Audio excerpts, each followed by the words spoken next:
अगर आपको भी लगता है कि मंदिर जाना, भजन करना, दीपक जलाना या व्रत रखना ही भक्ति है, तो ऐसा नहीं है।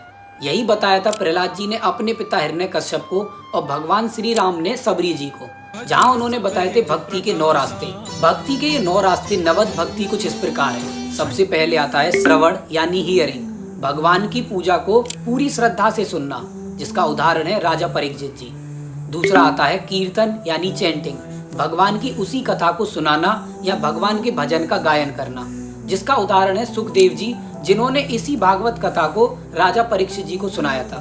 तीसरा आता है स्मरण यानी रिमेम्बरिंग, शुद्ध मन से भगवान के नाम का जाप करना या उनका ध्यान करना, जिसका सबसे बड़ा उदाहरण है भक्त प्रहलाद। चौथा है पाद सेवन यानी सर्विंग द फील्ड, जैसा माँ लक्ष्मी ने स्वयं को भगवान के चरणों में समर्पित कर दिया, या आज के जमाने में हम देखें तो किसी जरूरतमंद की मदद करना। पांचवा है अर्चना यानी वर्शिपिंग, भगवान की पूर्ण मन, वचन और कर्म से पूजा करना, जैसे राजा पृथु ने की थी। छठा है वंदना यानी प्रेजिंग, भगवान को अपने पेरेंट्स को या टीचर्स को पूरे रेस्पेक्ट से प्रणाम करना, जिसका प्रतीक है अक्रूर जी।